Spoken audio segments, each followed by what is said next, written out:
Oh, wow, that's a throwback. Hey. Hello. I'm waiting for people to come in. This is going to be a very interesting moment, I think. I think this is the time to be here, because I have something that had been sitting on my heart for, what's this, 2020? Something that's been sitting on my heart for about 7 or 8 years now that I need to get out. Shout out to Michael Kilgore for saying something, because now I'm going to say something. And I've been afraid this whole time to say it, but I'm going to say it. And then if anybody doesn't see it, I'm going to post it on both my Facebook and my Instagram, because I got something I want to say. It's been on my heart. I'm going to say something. I said something a bunch of times now, but I'm going to say something for real, for real. Stay tuned. I'll wait for like another 10 minutes. How's everyone doing? Is everyone doing okay? All things considered. I'm doing okay. All things considered. I got something to say. Hint, it's about Postmodern Jukebox.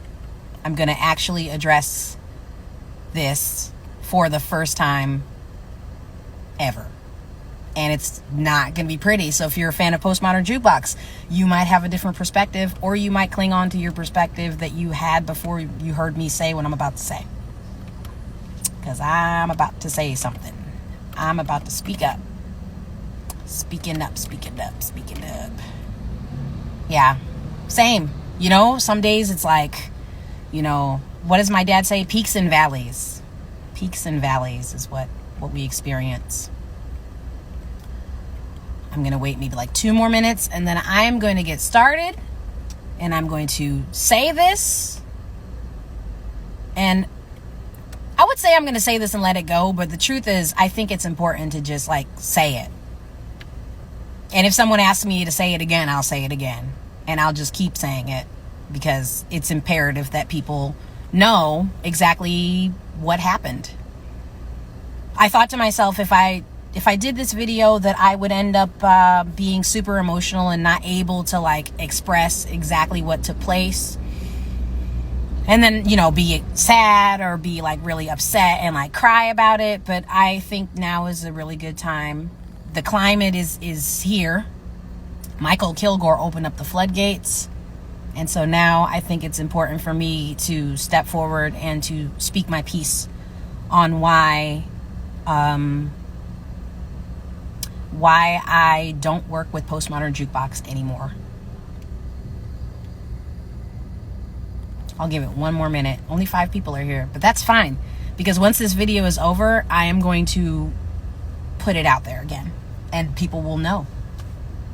I have to be, I have to try to like kind of stay on an even keel about it, and try to just like keep myself a little together while I tell the story. But I gotta tell the story, because it's been on my heart for a long time. Okay, I'm gonna start. So this video is about why I don't work with Postmodern Jukebox anymore. When I first started with Postmodern Jukebox, I met Scott Bradley at a show that I was working on. He came in. I won't speak to that show. I'm just going to speak to what I'm trying to talk about. And we were amicable. Everything was cool. And we got along very well.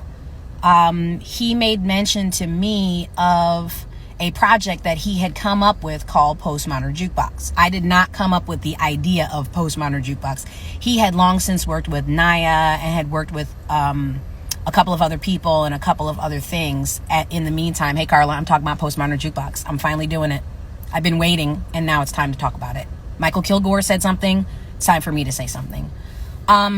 So as he began to work on arrangements of these new songs, I expressed interest in kind of like helping out some, and just kind of coming up with really neat songs that can be flipped. I didn't curate the idea of Postmodern Jukebox.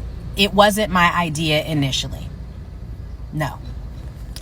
So what ended up happening was someone came up with the idea of putting together Radiohead's Creep and turning it into a different version. Now, this is the thing that people don't realize. Scott Bradley and I collaborated on that arrangement of Creep. I came up with the chorus stretching out long. He was like, oh, you want to do it like that? And I'm like, yeah. Now, I'm like, where do I go in this story? That was a co-arrangement of mine. If you look at any of the information on who created that arrangement, it's housed under Scott Bradley's name. I did not receive credit for my co-arranging on Creep. Yeah. And thank you and you're welcome. Because that is half me, half him. Let anybody else tell that story. He came up with it all by himself. Thank you. I'm glad you liked it. Me. Now, I did Saturday morning slow jams with him. I did a bunch of other projects. Alan, I'm talking about Postmodern Jukebox. I did a couple of other projects with him. The first thing we did was the Fever Mash. The Fever Mash, guess who came up with all of the orders of those songs? Ta-da! Me. Guess who didn't get compensated for that? Me. Ta-da! So, Fever Mash. Then after Fever Mash, we did the slow jams, and I didn't want to be a part of Postmodern Jukebox itself.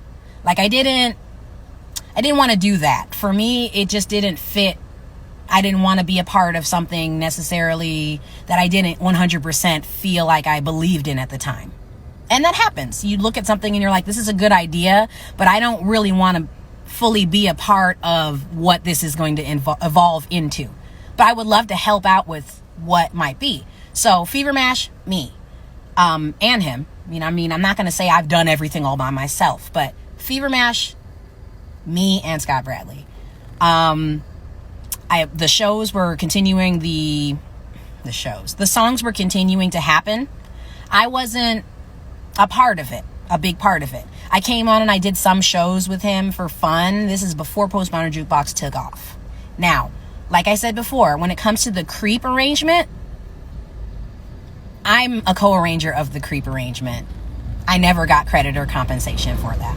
Now, when we got into Saturday morning slow jams, I called DuckTales because it was my favorite cartoon ever. I love that cartoon.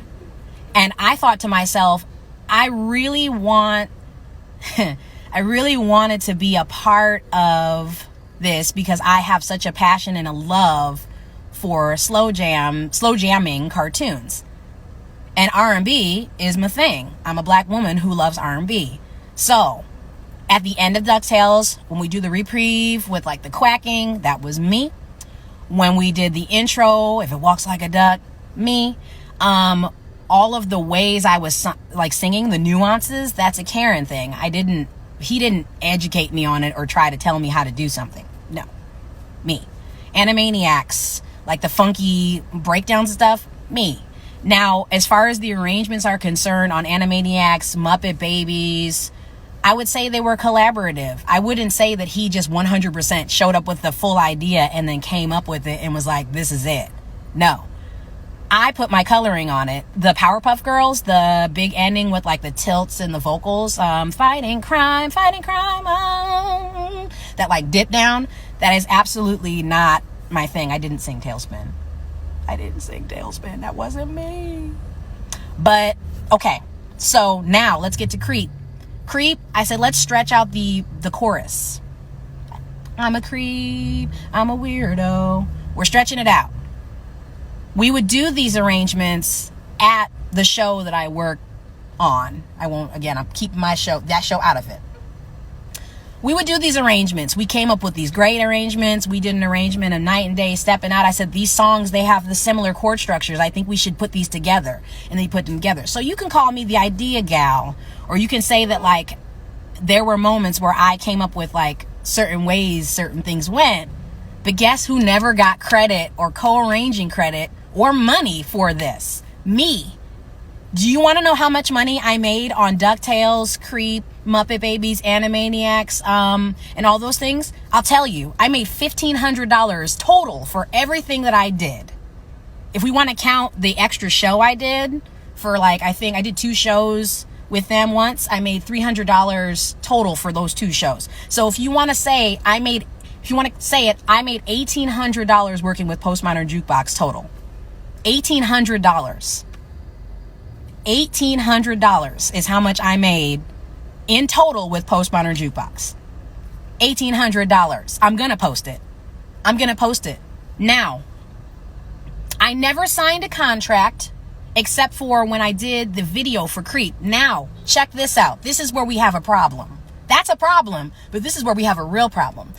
After I decided that Creep would be my last video with Postmodern Jukebox, Haley Reinhart covered Creep and got 20 million views. Now, if you do the math, creators are paid monthly for their views.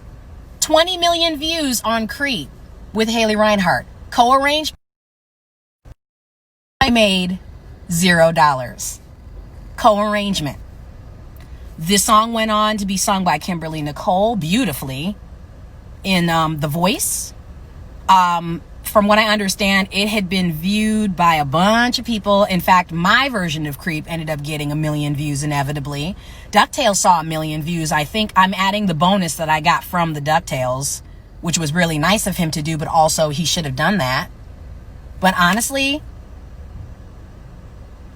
Postmodern Jukebox has been getting over on black artists and black people for a very long time.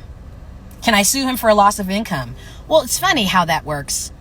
He literally could probably take the one contract that I signed for Creep and my likeness and use it against me and say I signed away my rights, but I did not sign away my rights.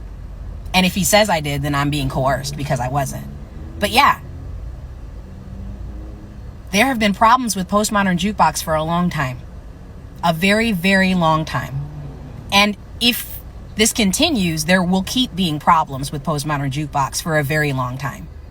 And everybody asks me, hey, Karen, why don't you go back? We miss Karen. Karen's great. Oh, here's another fun fact. You ready for this one? I don't think you're ready for this one. Are you ready for this one? Initially, when Fever Mash went up and DuckTales went up, there were comments about the little nigger girl singing and how great she was. When I turned to urge those comments to be removed, you'll never guess what was said. Oh, don't read the comments. Don't read those comments. Oh no. And those comments stayed up there for years. It's funny, I just checked those comments and now they're gone. Isn't that weird? Gee, I wonder why they're gone now all of a sudden. They had been there for years. I love when fat nigger girls sing. Nothing better than hearing a fat nigger girl sing. Exclamation point, exclamation point. I think she'd be so great if she lost weight. And a whole conversation about it, you know. So, you know, I spent a long time sitting on this story because I was afraid.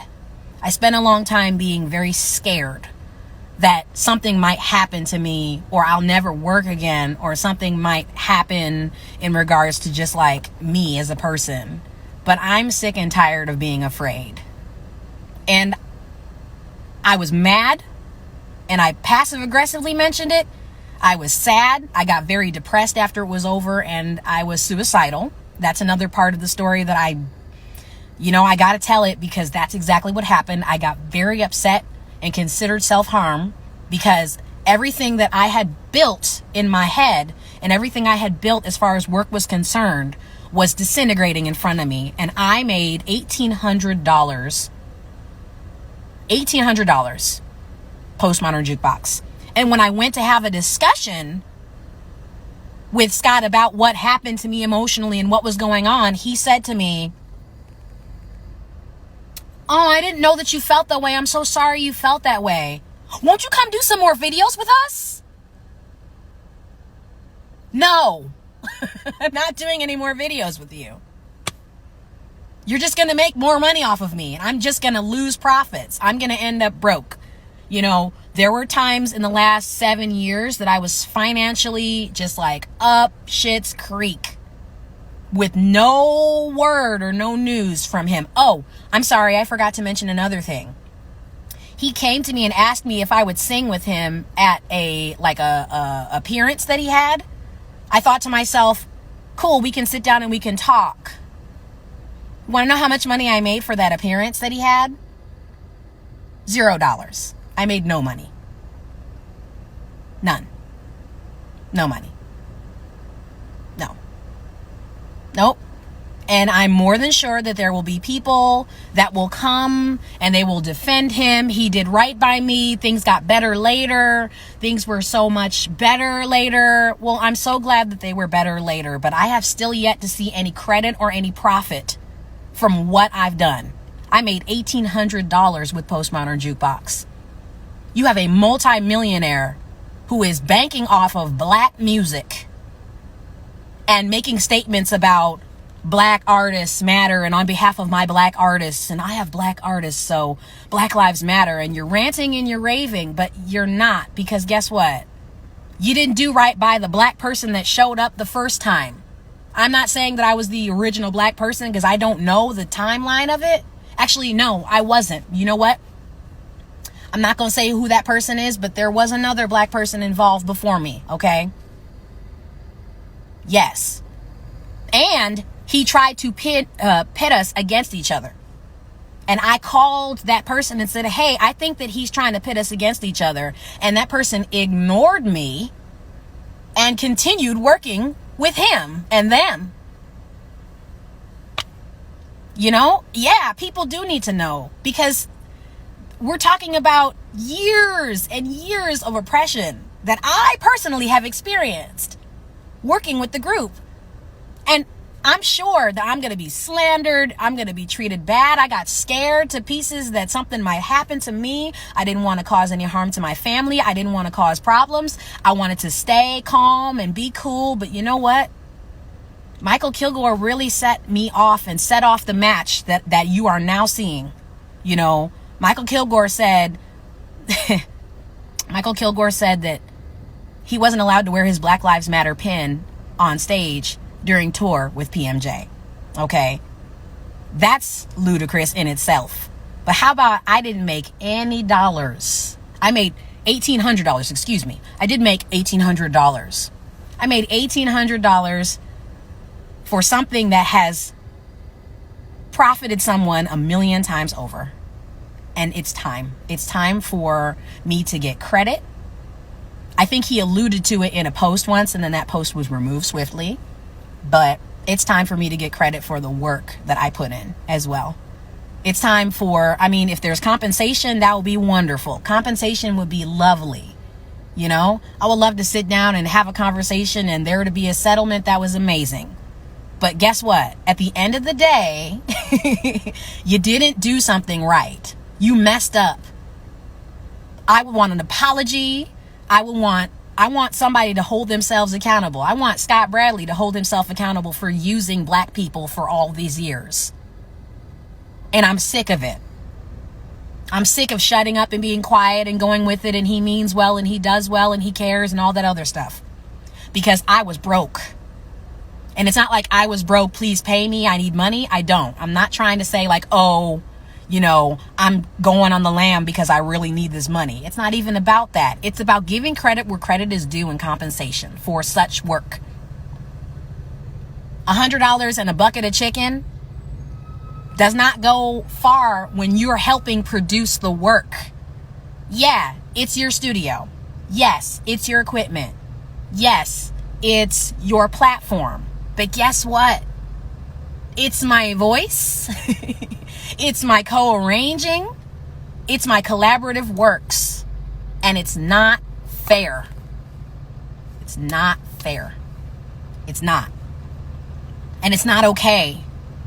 You know, big wig performing places give you money for works produced and ideas produced by them. Let's say Fox comes and says, we want you to star on the next episode of Empire. I know Empire's over, but this is an example. And they say to you, you're going to get union credit and you're going to get this. You're not creating anything from scratch. You're just learning this stuff. Like, you're learning the stuff, you're doing the thing, and then you go home, you get your check, and that's your buyout. You know? That's what you get. That's the agreement. You shook hands on it, you agreed, you signed. That makes sense to me. An artist's life's work is to be used for sure. but in a way that they're compensated proper. I sing at your wedding, I get X amount of dollars. Cool. But I am helping you build something from scratch, and you are not fairly compensating me. And I'm going home after 7 years with $1,800 total. This is total, guys. This isn't $1,800 per wink, okay? This is $1,800. Yeah, I'm more than entitled. I'm sorry. Here's another thing. Hey, guess what? It's streaming on Spotify now. DuckTales and all those songs are streaming on Spotify. They're being sold on iTunes. Probably millions of purchases by this point. Guess who made all the money? I did not make a single dime off the songs. Y'all are like, I'm so glad I downloaded this song. And I'm like, I'm so glad you downloaded that song too. But guess what? I'm not making a single dime. $0. You're not supporting me when you support. If you're thinking I'm buying black by buying Postmodern Jukebox Works, guess what you're not making? You're not buying black. You're buying white, number one. And number two, I ain't getting $1. I'm getting, oh my God, is that Karen? Like recognized places. But I'm not making a single red cent on anything that has my voice in Postmodern Jukebox. Social media person messaged me a while ago from Postmodern Jukebox asking me if I wanted to be on their website. Well, what good would that do? Are you going to try to like promote me as one of the members of Postmodern Jukebox? I don't want that, because guess what? I won't be making a dime. I won't be making a dime. Didn't make a dime. $1,800. $1,800. So Postmodern Jukebox, you want to know why I don't work for them? It's because I didn't make a dime. Long term, I didn't get the credit that I deserved, and I didn't make a dime. Now, I'm sure I'm going to get a call from Scott Bradley. I'm probably going to get like reached out to by people, and how dare you, and I can't believe you said that, and you're telling lies. I'm not telling lies. I actually have no reason to lie at this point. It's been 7 years. I have no reason to lie. $1,800. No co-arrangement credit. Just vocals. Karen on vocals. I told her everything that she needs to do. I arranged this whole thing by myself. Hey, Creep, 20 million views. It's all me. It was all my idea. That's what he's over there saying. That's how it worked. Building music off the backs of people who are not being compensated properly for the work. And then I got asked to go on tour. No. And then I got asked to be a part of more videos. No.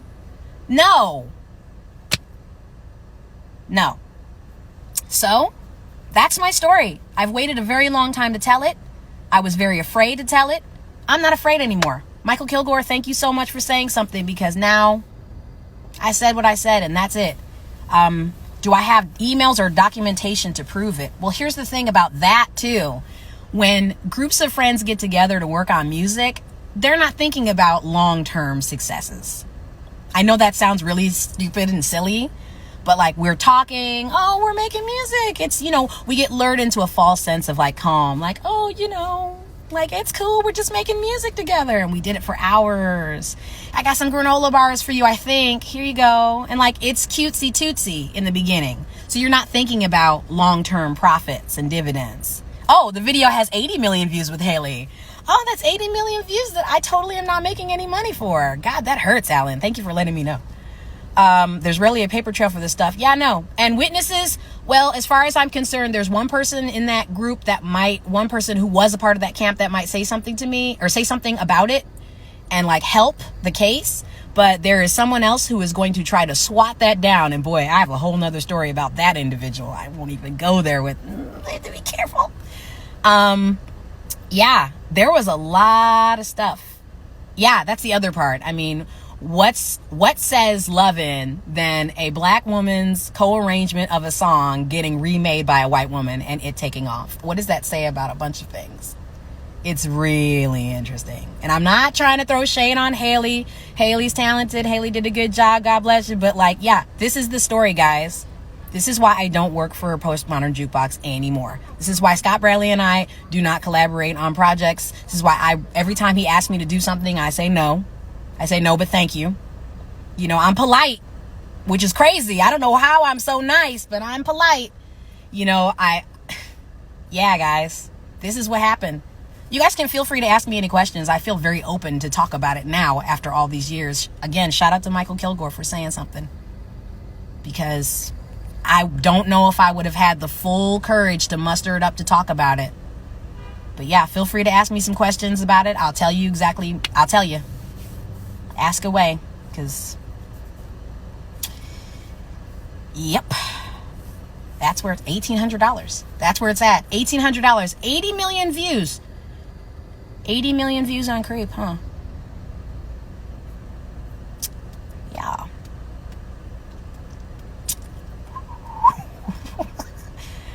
Are there more people coming out with stories? I'll say it again. Michael Kilgore wrote online that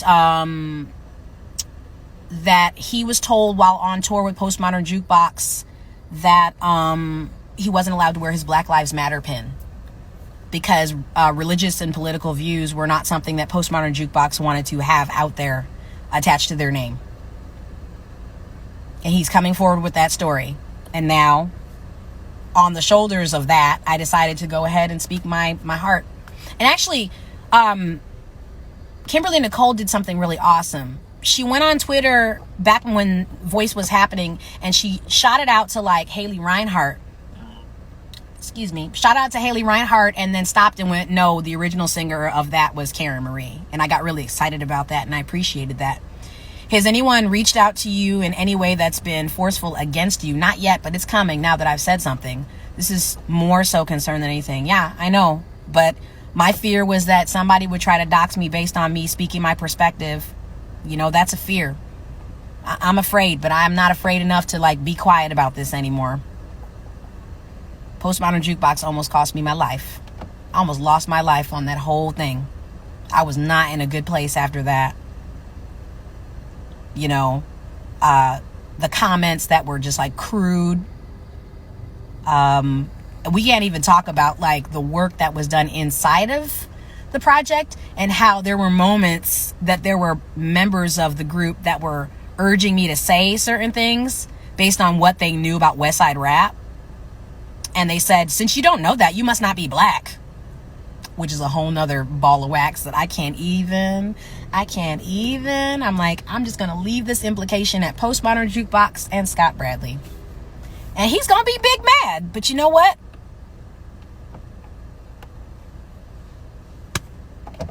Honestly, you get sick of shit after a while, and you think to yourself, this is not worth losing my life over. This is not worth, biting my tongue over, watching people call me. I had people call me and they said, oh my God, like, what do I do to work with him? And I'm like, you don't want to work with him. People of color coming to me, oh my God, how do I get to work with him? Don't work with him. I always responded, don't work with him. Don't. Love you too. Don't work with him. So that's it, guys. Thank you for listening. I'm going to post this up. Yeah. This is why I don't work with Postmodern Jukebox anymore. $1,800. 80 million views on Haley Reinhart's Creep. Karen co-arranged it. Didn't see a dime of those royalties. Have not seen a dime of any of the streams or royalties. So that's the information. Thank you again for listening. I'm